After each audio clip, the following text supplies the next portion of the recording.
जय हिंद बच्चों, good morning, good afternoon and very very good evening. हमारा और आप सभी का प्यारा सा यूट्यूब चैनल सत्यम क्लासेज बाय सिंटू सर में आपका बहुत बहुत स्वागत है।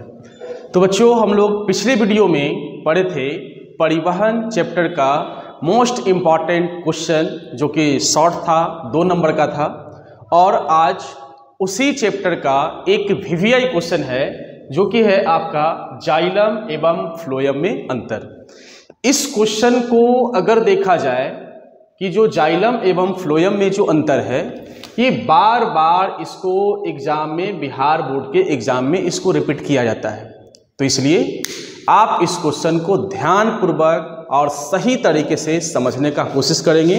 और ऐसे इस क्वेश्चंस की अगर हम चर्चा करें, बात करें, तो बहुत ही आसान क्वेश्चन है, बट आपको सही तरीके से समझने पड़ेंगे। तो आइए हम लोग सही तरीके से समझेंगे जाइलम और फ्लोएम में अंतर क्या होता है। तो देखिए, एक तरफ हमने लिखा है जाइलम, एक तरफ लिखा है फ्लोएम, और आपको हम बार बार बतलाते हैं कि आप अगर क्वेश्चन का उत्तर अगर लिखते हैं, लिखने का तरीका बिल्कुल ही अलग होना चाहिए, तभी आपको मार्क्स जो है वो काफ़ी अच्छे मिलेंगे। जैसे देखिए, यहाँ पे सबसे पहले हम क्या लिखे हैं कि जाइलम एवं फ्लोएम में अंतर निम्न है। ये चीज़ आपको लिखना पड़ेगा, जाइलम एवं फ्लोएम में अंतर निम्न है। फिर आप एक साइड लिखो जाइलम, एक साइड लिखो आप फ्लोएम, है ना। इससे आपको कॉपी का सुंदरता जो है वो आपका बढ़ जाएगा। तो सबसे फर्स्ट अंतर जाइलम में ये बताया गया है कि जाइलम की अधिकांश कोशिकाएं मृत होती है। तो आप लोग तो ये पढ़ चुके होंगे कि जाइलम और फ्लोएम क्या होता है ना। तो थोड़ा सा आपको यहाँ पे टच करने का कोशिश करेंगे। जैसे बच्चा, मान लो कि आपका यहाँ पे प्लांट है ना, प्लांट है, तो इसमें 2 उत्तक होता है, 2 उत्तक होता है। एक जो होता है उसको हम लोग बोलते हैं, ये क्या है आपका जाइलम है। एक जो है वो आपका फ्लोएम है, ठीक है, एक जो है वो आपका फ्लोएम। तो जाइलम का उत्तक जो होता है वो अधिकांश मृत होता है। ये चीज को ध्यान रखिए कि जाइलम जो होता है, जाइलम जो उत्तक होता है, तो जाइलम उत्तक का अधिकांश कोशिका क्या होता है, मृत होता है। और फ्लोएम जो उत्तक होता है, फ्लोएम उत्तक का अधिकांश कोशिकाएं जो होता है वो जीवित होता है। तो सबसे पहले आप जाइलम एवं फ्लोएम में पहला डिफरेंस ये ध्यान रखोगे कि जाइलम का अधिकांश कोशिकाएं मृत और फ्लोएम का अधिकांश कोशिकाएं जो होते हैं वो क्या होते हैं, जीवित होते हैं। फिर भी ये वर्क करता है, इतना ध्यान रखोगे। मृत होने के कारण भी ये क्या होता है कि वर्क करता है। और आपको मैं ये भी बता दूं कि ये बच्चा आपका 5 पॉइंट हम लिखे हैं जाइलम और फ्लोएम में अंतर। अगर 2 या 3 नंबर का अगर क्वेश्चन आपसे पूछता है, आप 3 पॉइंट लिख कर आप निकलो। और अगर ये 5 नंबर का अगर आपका पूछता है तो आप 5 पॉइंट दो। तो इससे दोनों कंप्लीट हो रहा है कि अगर दीर्घ अगर पूछ रहा है 5 नंबर का जाइलम एवं फ्लोएम, ये 5 डालो। और अगर 2 या 3 नंबर का अगर आपका पूछ रहा है, 3 पॉइंट लिखकर आप निकल जाओ, जो आसान लग रहा है तुमको। लेकिन मैं 5 आप लोगों के लिए आसान बना दूं, है ना। तो पहला तो यहाँ पे अंतर कंप्लीट होता है कि जाइलम का अधिकांश कोशिकाएं क्या होता है, मृत होता है, और फ्लोएम का अधिकांश कोशिकाएं जो होते हैं वो लिविंग यानी जीवित होते हैं। सेकेंड, यह जल एवं घुलित खनिज का स्थानांतरण करता है और यह खाद्य पदार्थों का स्थानांतरण करता है। तो एक बात यहाँ पे आप ध्यान रखोगे कि ये जो बच्चा स्थानांतरण की अगर हम चर्चा करें, तो स्थानांतरण मीन्स क्या होता है। स्थानांतरण का मतलब होता है एक जगह से दूसरी जगह पेड़ पौधों में अगर कोई पदार्थ जा रहा है। फिर से, स्थानांतरण का मतलब क्या होता है कि पेड़ पौधों में अगर कोई पदार्थ एक जगह से दूसरी जगह जा रहा है तो उसको आप स्थानांतरण या परिवहन बोलते हैं, है ना। तो एक्चुअल में अगर देखा जाए तो जाइलम और फ्लोएम का फंक्शंस क्या होते हैं, जाइलम और फ्लोएम का कार्य क्या होते हैं। तो जाइलम और फ्लोएम का कार्य ये होता है कि वो लिक्विड चीज को, जैसे जल हो गया, खाद्य पदार्थ हो गया, ये सब को क्या करता है कि ये जगह जगह पे क्या करता है, ले जाता है जहां पे उसका जरूरत होते हैं, है ना। तो अगर आप जाइलम और फ्लोएम की अगर बात करते हैं तो जाइलम और फ्लोएम जो होता है वो और कुछ नहीं, एक नली है ना। जाइलम और फ्लोएम जो है वो और कुछ नहीं, एक नली है आपका ये, है ना, जो एक क्या करेगा, जल को, खनिज लवण को वो जहां पे जरूरत है पेड़ पौधों में वहां पे ले जाएंगे, और फ्लोएम क्या करेगा, खाद्य पदार्थों को जहां जहां पे जरूरत है वहां पे ले जाएगा। तो सबसे पहला तो आपको बता दिया स्थानांतरण कि जाइलम और फ्लोएम स्थानांतरण का काम करता है, और ये क्या होता है, नली भी होता है, नली भी नहीं, नली ही होता है।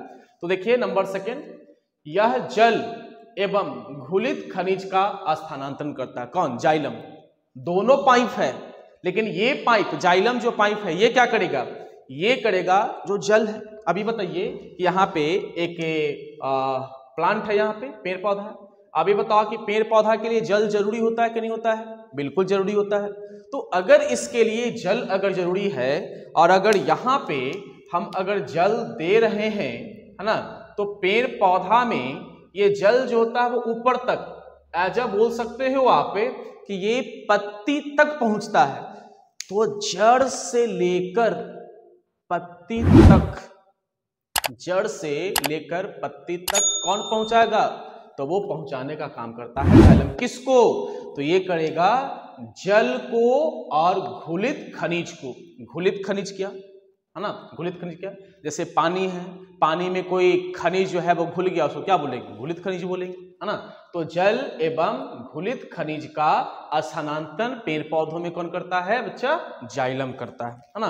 फ्लोएम क्या करेगा, फ्लोएम ये करता है कि ये खाद्य पदार्थों का स्थानांतरण करता है। अब ये बताइए कि मिट्टी में बहुत सारे प्रकार के खाद्य पदार्थ होते हैं, और आपको अंडर 10th आते हैं पढ़ने के लिए कि मिट्टी की, बच्चा अगर बात करते हैं तो मिट्टी में लगभग 65, है ना, मोर देन 65, यानी कि 65 से अधिक के खाद्य पदार्थ, पोषक तत्व मिट्टी में होता है।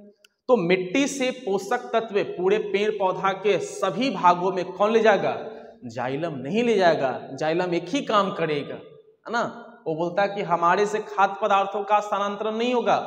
खाद्य पदार्थों का स्थानांतरण किसी और को बोलो करने के लिए, तो खाद्य पदार्थों का स्थानांतरण जो है वो कौन करेगा, ये बोल रहा है फ्लोएम को करने के लिए, है ना। और जल एवं घुलित खनिज का स्थानांतरण करेगा जाइलम। तो एक यहाँ पे अंतर और भी आपका पूरा होता है कि जाइलम जल एवं, है ना, जल एवं घुलित खनिज का ये क्या करता है, स्थानांतरण करता है, पूरे पेड़ पौधा में नीचे से ऊपर तक ले जाएगा। और फ्लोएम क्या करेगा, पेड़ पौधों में खाद्य पदार्थों का स्थानांतरण करता है। बात समझ में आ रहा होगा आप लोगों को। चलो भाई नंबर 3rd पॉइंट पे आते हैं।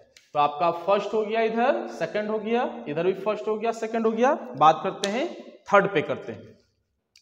3rd पॉइंट क्या है आपका, यह जल एवं घुलित खनिज लवणों का बहाव ऊपर की ओर करता है। अब ये बताइए पेड़ पौधों में जो जल एवं खनिज लवण जो होते हैं उसका बहाव कहां तक होगा, ऊपर से नीचे या नीचे से ऊपर, तो नीचे से ऊपर की ओर होता है, यानी कि जड़ से कहां तक, चोटी तक, है ना। कभी आप ऐसा पेड़ पौधे को देखे हैं कि पानी ऊपर से नीचे आ रहा है और जड़ से पानी निकल रहा है, ऐसा बिल्कुल नहीं होता है ना।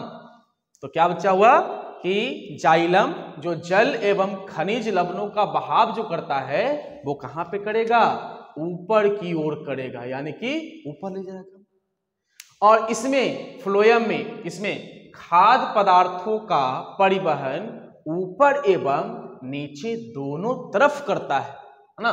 तो अगर बात आ जाती है खाद्य पदार्थ का पेड़ पौधा में, तो ये नीचे से ऊपर भी जाएगा और ऊपर से ये क्या होगा, नीचे भी आएगा। एरो देख रहे होगे आप, है ना, नीचे से ऊपर की ओर और ऊपर से नीचे की ओर। अब बोलेगा सर ये कुछ बात हमें हजम नहीं हुआ, सर ये बात कुछ हम नहीं समझ पाए।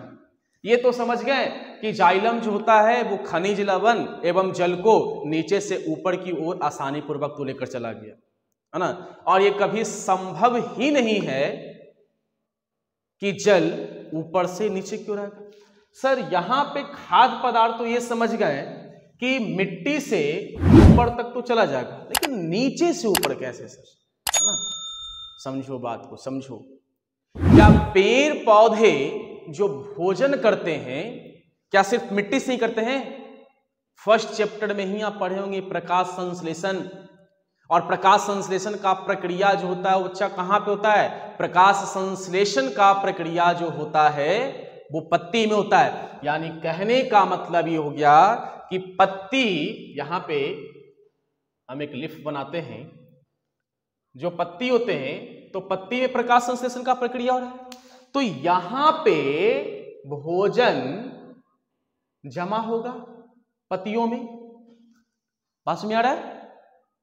प्रकाश संश्लेषण हो रहा है, पेड़ पौधा प्रकाश संश्लेषण करता है, आप अच्छे तरीके से जानते होंगे। तो जो प्रकाश संश्लेषण होता है कहां पे होता है? पत्ती में होता है। यानी कि पत्ती में भोजन जमा है, स्टोर है, तो इससे भोजन का प्रयोग तो होगा ना। तो फ्लोएम क्या करता है कि पत्ती से, पत्ती कहां पे है? प्लांट ऊपर टॉप पॉइंट पे, चोटी पे, है ना। तो वहां से भोजन ये नीचे भी लाता है। इवन कभी कभी ऐसा भी प्लांट का मजबूरी हो जाता है, पेड़ पौधे का, कि मिट्टी में भोजन नहीं है, कहां से करेगा? तो प्रकाश संश्लेषण के द्वारा जो भोजन बनाया था उसको वो यूज नीचे तक भी कर लेता है। तो ऊपर से नीचे कौन ला रहा है? तो ये लाएगा फ्लोएम। तो आप ये बोल सकते हो कि इसमें खाद्य पदार्थों का परिवहन ऊपर एवं, है ना, ऊपर एवं नीचे दोनों तरफ करता है। अब बात समझ में आया कि फ्लोएम खाद्य पदार्थों को नीचे से ऊपर और ऊपर से नीचे कैसे लाता है। चलो नंबर 3rd पॉइंट भी आपका कंप्लीट होता है, ठीक है। अब बच्चे आते हैं नंबर 4th पॉइंट। जाइलम को एक द्वितीय पथ के नाम से जाना जाता है। क्यों भैया? जाइलम को एक द्वितीय पथ के नाम से क्यों जाना जाएगा? अब ये बताओ कि जाइलम नीचे से ऊपर की ओर ही ना जल को ले जाता है। Yes and no? यस, है ना। क्या वाटर को ऊपर से नीचे की ओर लाता है? नहीं, मतलब एक ही इसका दिशा है, नीचे से ऊपर, नीचे से ऊपर, बस। तो इसलिए इसको हम लोग क्या बोलेंगे? एक दिशीय। और यहाँ पे थोड़ा सा ध्यान दे दीजिएगा, हो सकता है आप लोगों को लग रहा हो गलत होगा, है ना, हो सकता है हिंदी है, तो एक दिशीय या एक द्वितीय भी इसको बोलते हैं, है ना। बात करते हैं फ्लोएम। फ्लोएम को द्विदिशीय पथ कहा जाता है। क्यों? समझ में आ रहा होगा, क्लियर है? अच्छा सर, इसको द्विदिशीय पथ इसलिए बोलेंगे क्योंकि नीचे से ऊपर और ऊपर से नीचे की ओर भी खाद्य पदार्थों का परिवहन करवाता है कौन? फ्लोएम। तो फ्लोएम को द्विदिशीय पथ बोलोगे या नहीं बोलोगे? यस सर बोलेंगे। And last point of xylem और फ्लोएम का अंतर, है ना। तो यहां पे 4th पॉइंट ही बच्चा कंप्लीट हो गया। नंबर 5th, इसमें यानी कि जाइलम में दबाव ऋणात्मक होता है। सर ये दबाव क्या गया? अभी बताओ कि पानी ऊपर की ओर जा रहा है, कोई भी चीज जब ऊपर की ओर चढ़ता है दबाव क्या होगा? कम होगा। क्यों? अब यहां पे रटना नहीं है कि सिर्फ दबाव जो होता है वो कम होता है। क्यों कम होता है दबाव? तो यहां पे थोड़ा सा आपको फिजिक्स का एक लाइन ऐड करेंगे, एटमॉस्फेरिक प्रेशर, जिसको बोलते हैं हिंदी में वायुमंडलीय दाब। तो ये बताओ कि वायुमंडलीय दाब जो होता है वो क्या कर रहा है? पानी ऊपर की ओर चढ़ रहा है, तो वायुमंडलीय दाब उसके विपरीत दिशा में लगाएगा। जो पानी ऊपर की ओर चल रहा है, ये प्राकृतिक चीज है, वायुमंडलीय दाब उसको लगाएगा, तो उसको बोलेगा तू नीचे रह, फिर भी पानी ऊपर चल रहा है, तो दबाव जो होगा वो क्या होगा? ऋणात्मक होगा। और इसमें दबाव जो होगा वो धनात्मक होगा, है ना। लेकिन इसमें दबाव धनात्मक कब होगा? जब भोजन नीचे की ओर आएगा। तो उसी के अनुरूप दबाव लगते हुए चला जाएगा, है ना। तो यहाँ पे ये पॉइंट भी आपका कंप्लीट होता है कि एक में दबाव यानी कि जाइलम में दबाव बचा होगा वो क्या होगा, ऋणात्मक होगा, और इसमें दबाव जो होगा धनात्मक होगा। तो आपका पूरा का पूरा यहाँ पे ये क्वेश्चन जो है वो बच्चा आपका पूरा होता है कि जाइलम और फ्लोएम में अंतर क्या होता है। और इसी चैप्टर का एक मोस्ट इंपॉर्टेंट क्वेश्चन जो कि आपके पिछले वीडियो में बनाए थे उसके बारे में बताए थे, सीरा एवं धमनी। तो ये सब क्वेश्चन बहुत ही VVI है। सीरा एवं धमनी में अंतर क्या है, एकदम उसको जुबान पे रखो, जाइलम एवं फ्लोएम में अंतर क्या है। तो आपका 2 से 3 क्वेश्चन एकदम VVI है, वो लगभग पूछा ही जाता है, रिपीट किया ही जाता है। तो पूरा का पूरा समझ में आया आपको। और अगले वीडियो में हम आप लोगों के लिए और भी बायोलॉजी का मोस्ट इंपॉर्टेंट क्वेश्चन अगले चैप्टर के लिए अगले चैप्टर का लेकर आएंगे। तो आज के लिए बच्चों इतना ही। पढ़ाई करते रहें, आगे बढ़ते रहें। धन्यवाद।